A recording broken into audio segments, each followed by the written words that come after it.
Verse of the day. Today's verse of the day, I want to talk about the characteristics of Christ, how we develop them, and why they're necessary for a successful Christian walk. Surrender, identity, purpose, persistence.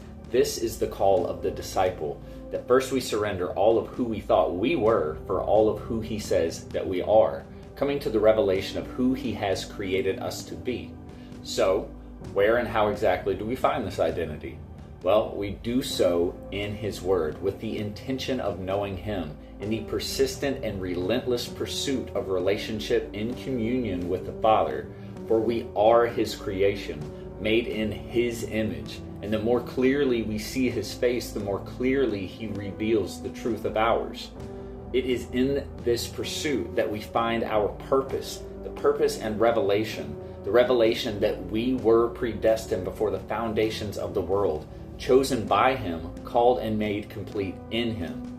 And it is God's desire that we answer that call and that we are restored to sonship, that once again we could walk side by side with him, that we would allow him to guide us, that we are no longer guided in a way that seems right to us, which is the way that the world has offered and has failed us time and time again, but instead him and him alone guiding us in the only way that is right and is true, for truth is singular. And let me say that again, truth is singular.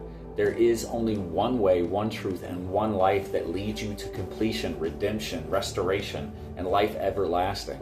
And Paul, one of the greatest examples of the Christian faith that the New Testament has to offer, knew this all too well.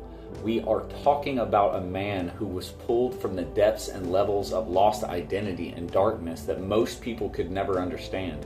He was a persecutor of Christians, a serial murderer, a self-righteous religious leader, and God still snatched him from spiritual and literal physical darkness. He restored his sight and reestablished his path and his lost identity as a son of God. So Paul knows full well the weight of grace, what it means to be a son of God, having to move through this world, and what is required of him and required of us all to be able to do so.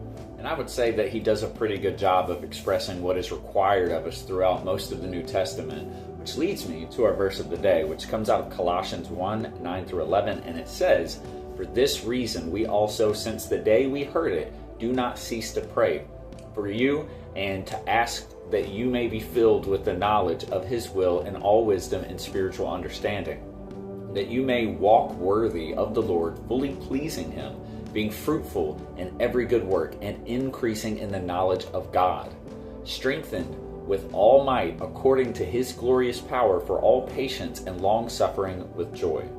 Now it says walking worthy, being fruitful through increasing in knowledge, strengthened for long-suffering.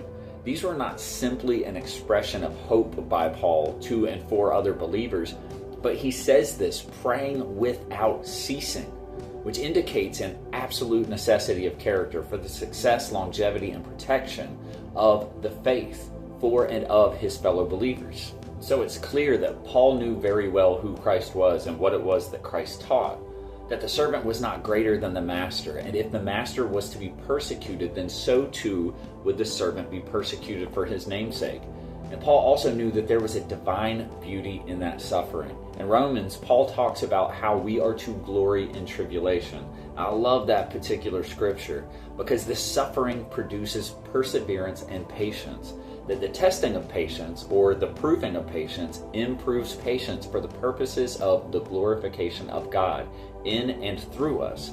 But this requires an intentional and conscious awareness of that perspective, that the development of this perspective is attained through the knowing. This is a stripping away of the lies and the deceptions of the old self and the putting on of the truth and the identity of the new self, that we can only attain through knowing the Father, the identity that we receive through Christ and Christ alone. This is daily communion and daily renewal, and it looks like the infilling of our spirit with his truth, because if we are not intentional about filling ourselves with his word that tells us who it is we are, then the world will by default automatically fill us with its seeds for the bearing of its fruit in and through us. So you can either be intentional about being a disciple of the one who created you, or unintentionally be a disciple of the one who intends to destroy you. Now, Jesus makes clear the distinction between the two in John 15:5-8, which says, I am the vine, you are the branches. He who abides in me and I in him bears much fruit, for without me you can do nothing. If anyone does not abide in me, he is cast out as a branch and is withered, and they gather them and throw them into the fire, and they are burned. If you abide in me, and my words abide in you, you will ask what you desire, and it shall be done for you.